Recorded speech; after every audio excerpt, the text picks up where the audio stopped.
Jauh-jauh ke Bandung cobain seblak cobek yang sambelnya bikin gemeter.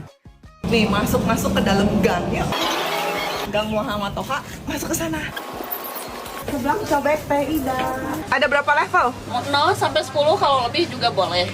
Kalau 2 segini. Oh, 10. 10 berarti 5 gini. Coba nggak 10? Berani nggak?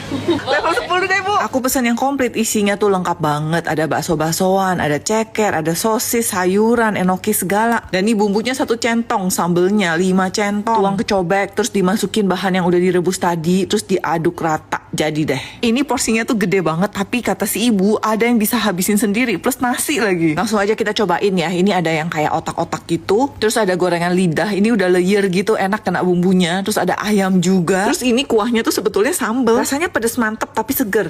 Pedasnya mantep. Ini cikurnya wangi banget ya. Yang mau cobain seblak cobek Teh Ida di Braga, Bandung.